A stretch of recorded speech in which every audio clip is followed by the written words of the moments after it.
Okay, this is one of the people that involved with organizing the show, Soundfield Audio. Been very impressed with them since the first time I saw them. They're local. Oh, it looks like they got something new though. This I've never seen this before. Of course,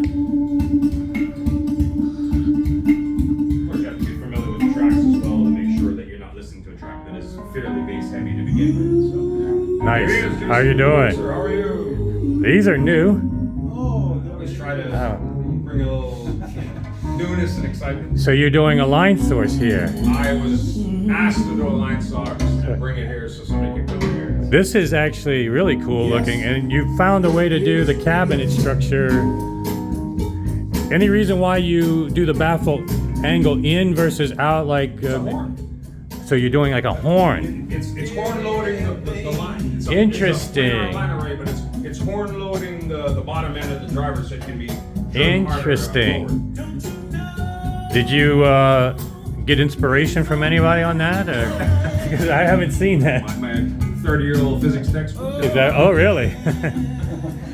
So it's totally open baffle, or? It's open at the back. The back is open. Just got a little grill. What's that? It's just a grill back here. This is a prototype. Okay. It's not a finished product. So I hacked together a quick grill for the sides and the top. There's 6 12-inch open baffle subs on each side. 6 open baffle subs on each side. Yeah. Let's see if we can see them through the grill here. No, probably not. You can kind of see the outline. It's on the side now, not on the back. Oh, okay. You can feel the outline of one of them right there. You can feel them as you're going. Oh, okay. I thought that was solid. No. I didn't even want to touch. 12 subs on the side. So I have a picture on Facebook of each one. So that's impressive. Right. And my usual fare, I have a horn pointing backwards and a horn pointing When you're up. firing, yeah. And up. There's another one. Oh, there's one firing up too. Oh, it's okay. Okay. You have maximized the amount of drivers in a single enclosure. Well, what I've done is I've created delayed diffuse reflections in the room, coming not from just the front direct sound of the speakers, but outside of the speakers to create indirect reflections. And does it like to be set up a specific way in the room, or? Not particularly. I mean, I kind of have them tucked in the corner there, but I mean, they'll work just about anywhere in the room. Anyway, okay. And similar to my other speakers, you can shut that effect on and off. There's Yeah, a you've got remote- variability, DSP, yeah. Right. So I can just shut off the rear drivers and top driver and all that sort of thing. So do you have a price yet on this prototype? 22. 22? Yeah. Oh, wow. That's a lot of speaker for the money. A lot. And of course, they're self-amplified, as most of my other speakers are as well.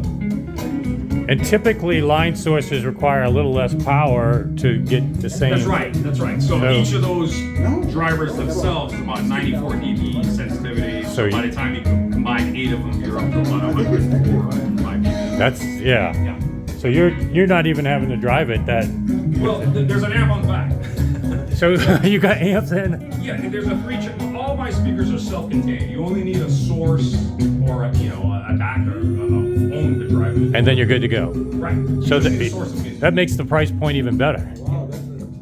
So there's multiple inputs on the amp. There's analog, balance, on balance, XLR and RCA, and then there's Toslink,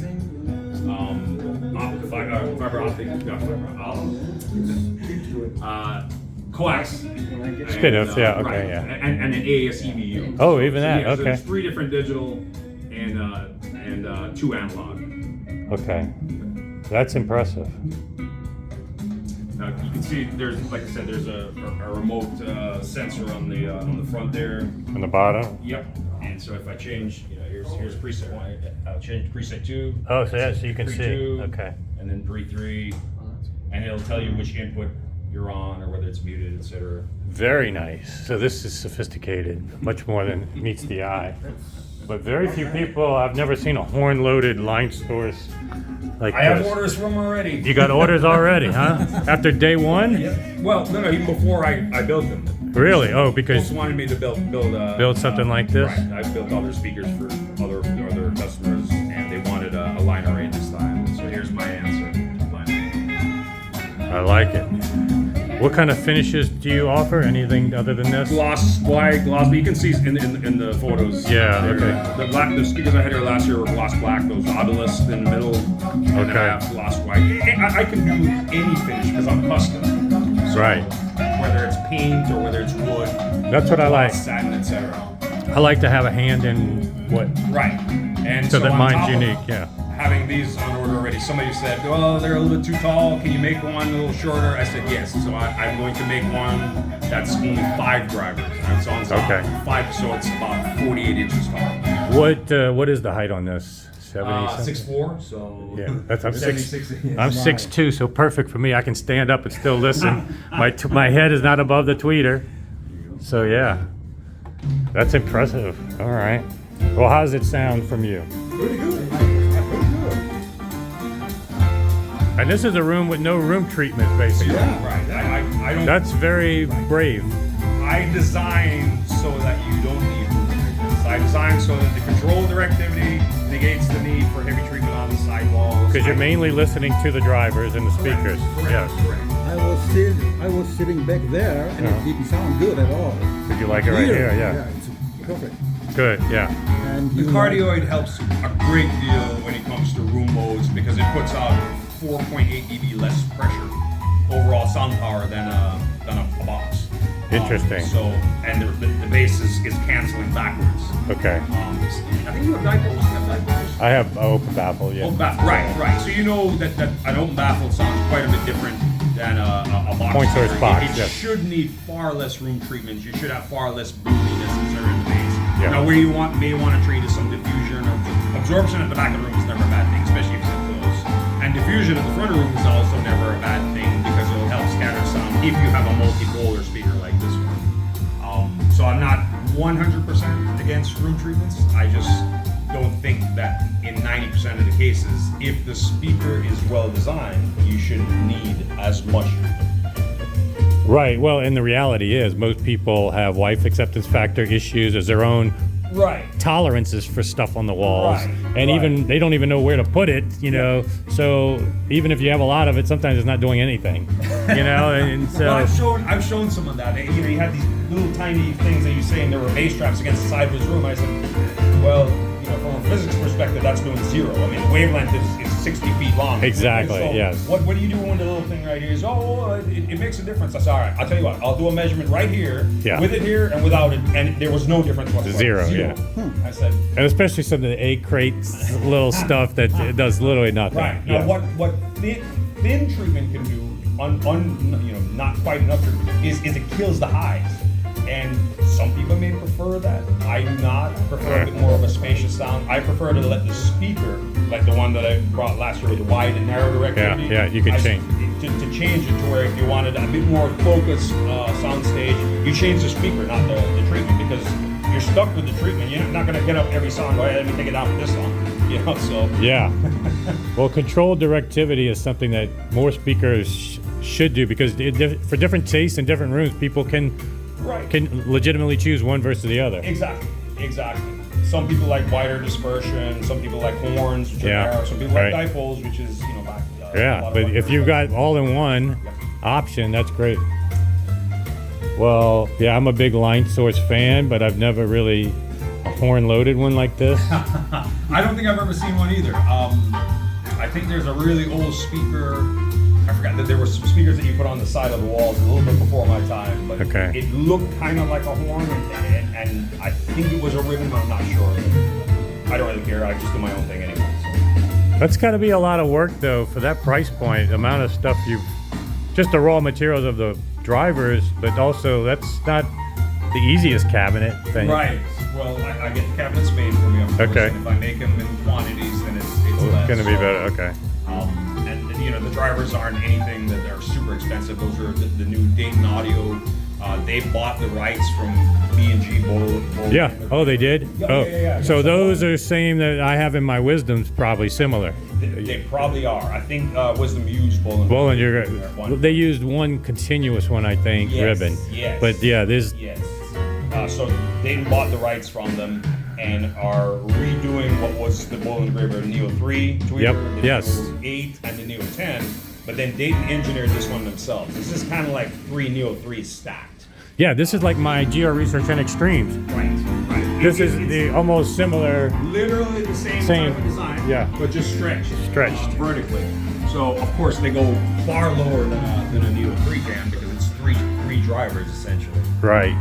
So I'm running these to 400 hertz in these with the horn loading and then a steep filter to keep the driver from. Now, so the bass drivers go up to 400.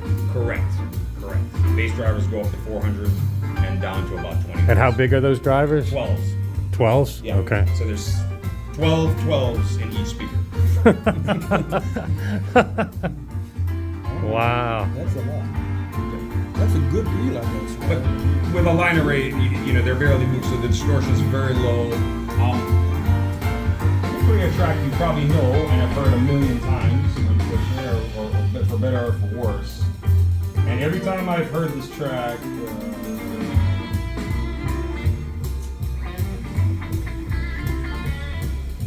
You like hey now, black and white. it's London Grammar. Yes, Hey now, yes. it has that really deep bass. Hey now, London Grammar. Right here. Can I give you my So- account? To Sure, yeah. check out some stuff. Okay, cool. You know this song, I'm sure. Oh, yeah. The London Grammar, yeah. Tell me if it sounds any different from you. Letters burning by my bed for you. Hey now, I can feel my instincts here for you. Hey now, by my bed for you. Hey now, hey now.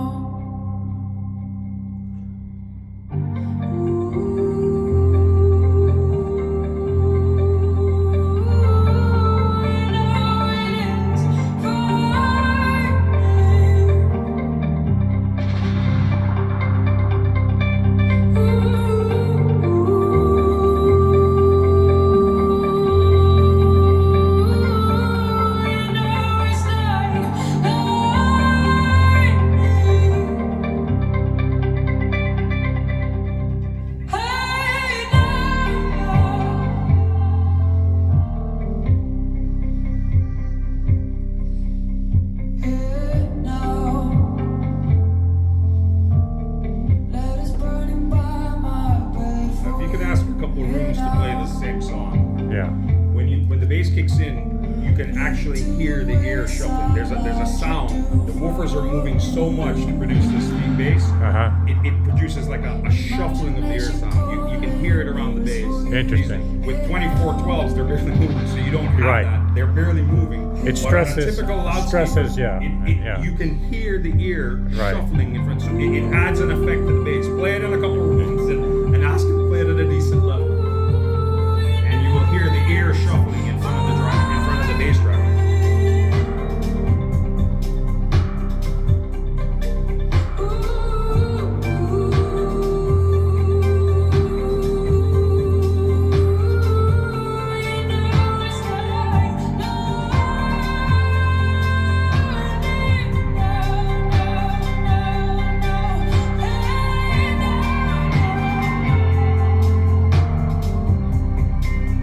What's the width on the speaker about? 12 and a half inches. And how deep is that?